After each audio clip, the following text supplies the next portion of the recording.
Hello and welcome back to Around the World with Dane Waters. I continue, no matter how they keep trying to fire me after every segment, but no, I continue to be your host. I don't know. Does that mean they would change the name from Around the World to XXX? Who knows?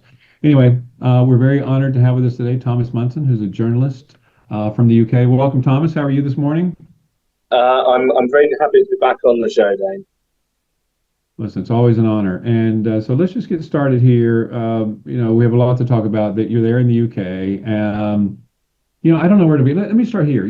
There's this conversation. As we all know, the world is in a really difficult place. And we talk about what America's doing, what China's doing, what Russia's doing, what the EU is doing. In the old days, when we would talk about the EU, that would encompass the UK.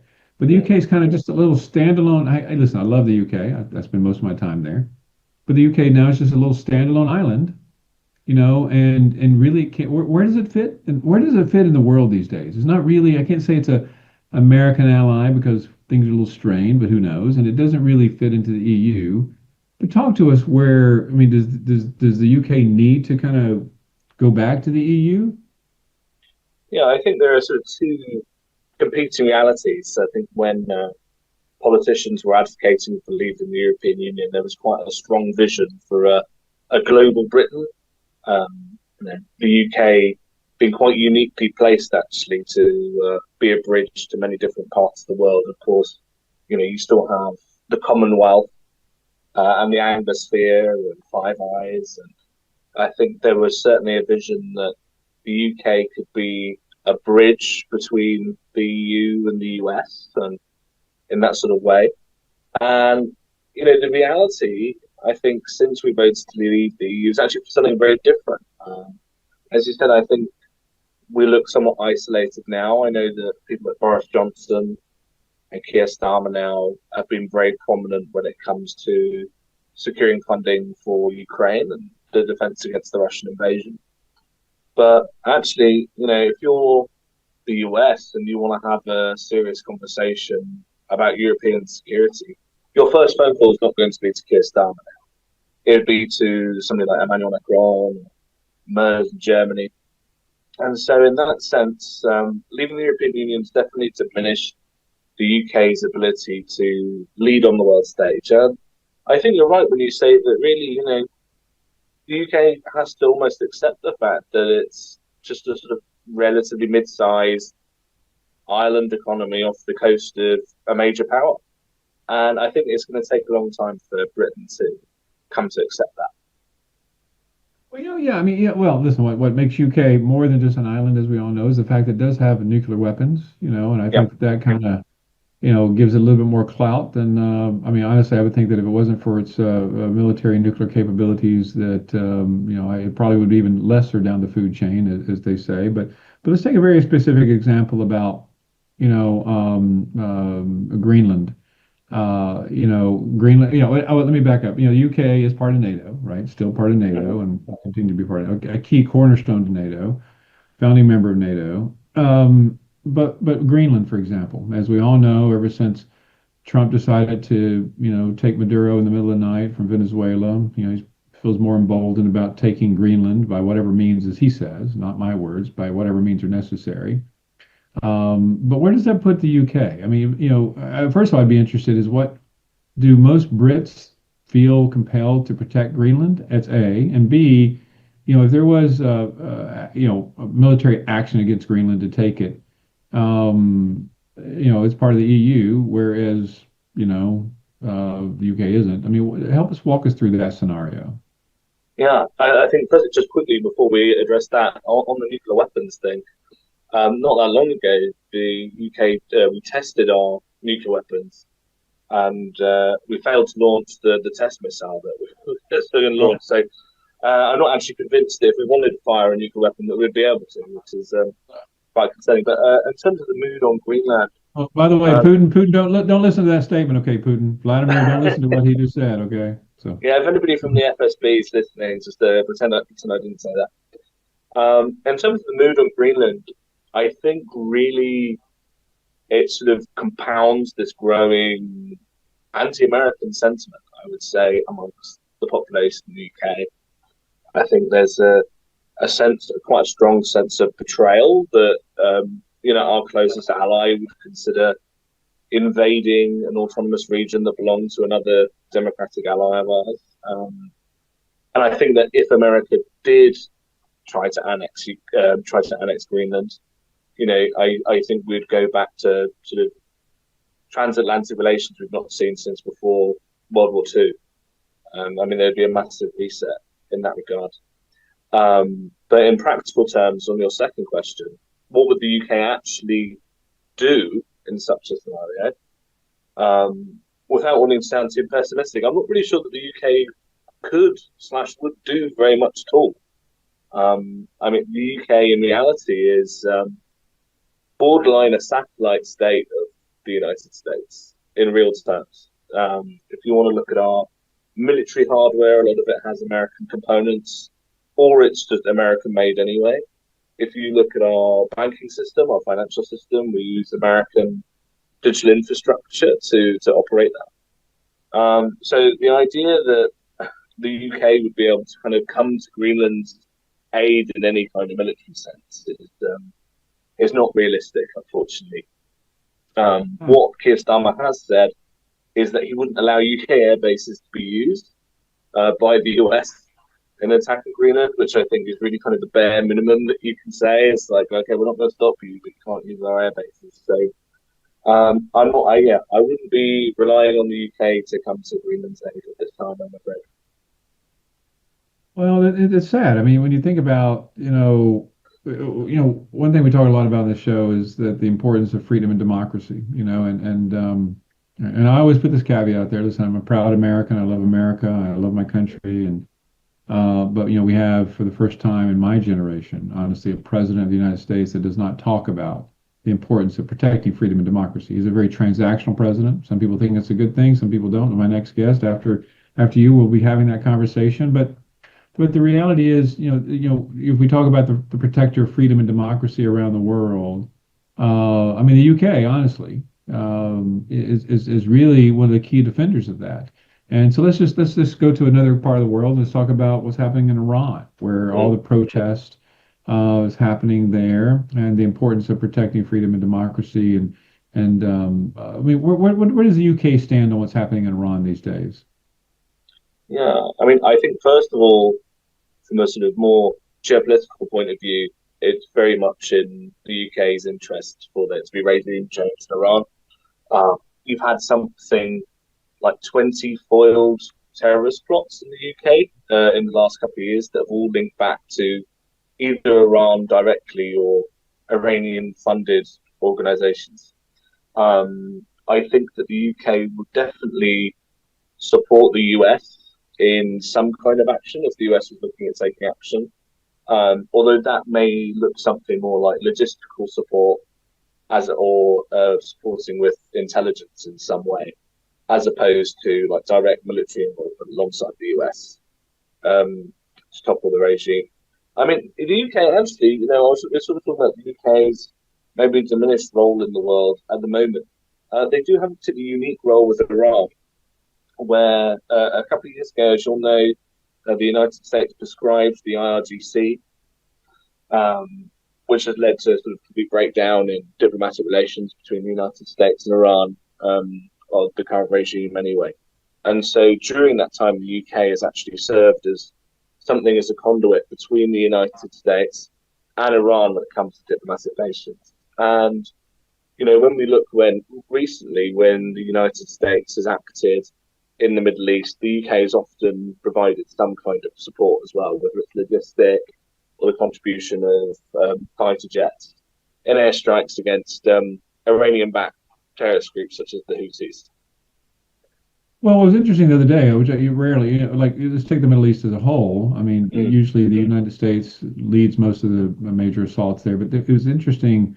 I saw the other day, which did not get a lot of play, is that how the Brits and France actually had they attacked some ISIS targets in Syria alone without the U.S. involvement. I mean, that's unusual, isn't it? Yeah, I mean, I think it is fairly unusual. But then, as you say, the UK, alongside the US, has always been pretty heavily involved in the Middle East as well. Obviously, there's an old colonial link with that region. Um, but then if you look at some of the recent conflicts that have taken place in the Middle East as well, take Afghanistan, for example, um, as a percentage of our population, we had roughly the same amount of casualties in the UK as the United States. Was actually a stat that I saw shared recently when Trump commented that he didn't think that NATO would ever be there for America. It's like, well, actually, a lot of NATO countries have had a lot of casualties following the United States into wars where the United States felt like it was under attack. So I think, along with Trump's recent Greenland comments like that really sort of sow the seeds of doubt about the future of any serious US European security relationship. Well, so let's talk about let's go back to this whole thing about the EU and reunification and Mm. democracy and freedom. I mean, you have let's just say let's just argue in my mind. I firmly believe that America has abandoned its responsibility, global responsibilities when it comes to protecting freedom and democracy or standing for freedom and democracy. I just fundamentally believe that. So, in absence of that, who's going to stand up now? I do think that, as you rightly pointed out, I mean, the UK has done a phenomenal job of raising funds for Ukraine and has been a staunch supporter of Ukraine. To me, I would argue that they're almost as done as much, if not more, than the EU as far as just rhetoric is concerned, if nothing else. But do you think if America continues this downward spiral of not protecting freedom and democracy, does it fall to the UK to kind of lead more on that subject? Yes, I think as a matter of fact it does. I think that while we're going through this difficult period as a country, as I said, we left the European Union in 2019, and that has certainly diminished our ability to be able to lead in that sense. I think when I was talking about global Britain earlier, or vision for global Britain earlier, I still think all of those things that led that vision are still true, or certainly still possible. I think there isn't another country in the world that's got the same links that we have. Whether it's our relationship with India, and I think India is actually going to be an increasingly important power, of course, going forward. Our relationship, the Five Eyes relationship, and our history generally. You're talking about freedom, human rights, Britain leading. Of course, it was Britain that led on abolishing slavery ultimately. And so I definitely think there's a place for us to do that. But I think it would have to be in tandem with the EU, not necessarily as a member of. I'm not sure how practical it would be that we ever return to the European Union, but certainly working closely with those partners. I do think the onus is on the UK and the EU to pick up the mantle, as it were, in the absence of American leadership. Well, let's talk about as you said, the possibility, which you find remote, of rejoining the EU. As it stands now, I mean, Keir Starmer seems to be taking some action, if not legally, to become a new member, regain membership of the EU, but definitely building a better relationship with the EU. But the Labour Party definitely is not doing well.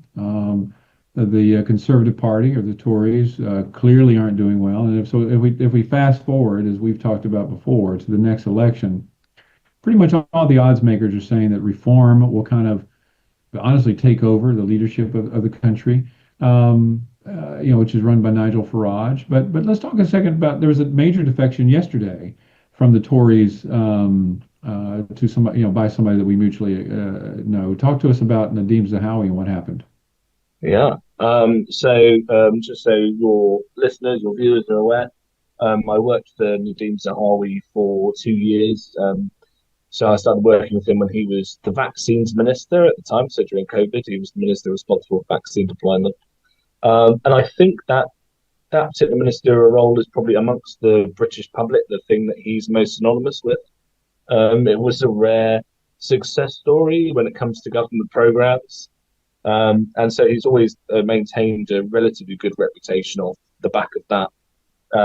Later on in his political career, he did run into some difficulties where there was some confusion about his tax affairs, and then that ultimately led to him leaving the government at the time. Nadeem's moved to reform. I think that in real terms, like Nadeem can actually offer reform a tremendous amount. I'll explain what I mean by that in a second. Um, but in terms of optics, I think politically, maybe not the best move for reform. This is somebody who was heavily involved with the last government. He served under Liz Truss, who famously was only in power for a few weeks. Very heavily involved with Boris Johnson's government as well, served under Rishi Sunak. And so, if you're talking politically in terms of optics, taking on somebody like Nadeem makes it harder for Farage to seriously challenge the work of that previous Conservative government because somebody who was central to the work of that government is now part of his team. But why do I think that it was good for Reform to take Nadeem on? I've seen firsthand, first of all, absolutely phenomenal leader. He can run a department brilliantly. He gets the best out of people. And if he can bring any of that to the sort of back room to Reform, then Reform's going to see some serious improvement. But also, Nadeem Zahawi, a lot of people don't realize he's a very successful businessman. His net worth over £100 million, I think. And so he's got those business links. And, it's quite possible that those business links will end up helping fund reform. So a serious scalp. And I think certainly the biggest defection that we've seen so far. Yeah, sadly, we just have like one quick minute here. I mean, listen, is Nadeem leaving? I have tremendous respect for Nadeem, but this just to sum it up,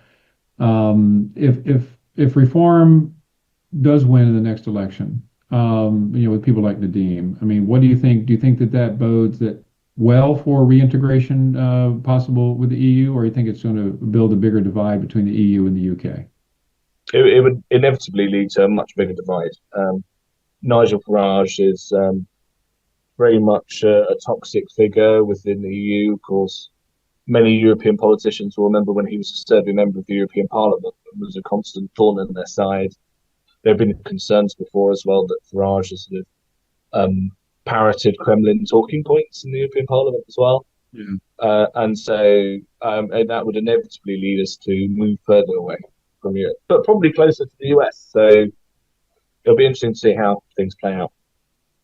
Yeah, closer definitely because he and Trump are very similar in so many ways, and definitely closer to the U.S., which I think is to a detriment to the world in many ways. And so, listen, UK, what the world needs to understand is that the UK is a very critical component to global security and freedom and democracy. So, listen, Thomas, I really appreciate you being with us today. It's always a great pleasure, and giving us your thoughts because the UK is just something we just need it's a bellwether country as well. Even though it's small, it definitely has an impact on where the rest of the world is going. So anyway, thanks for all your good work and thanks for being with us today.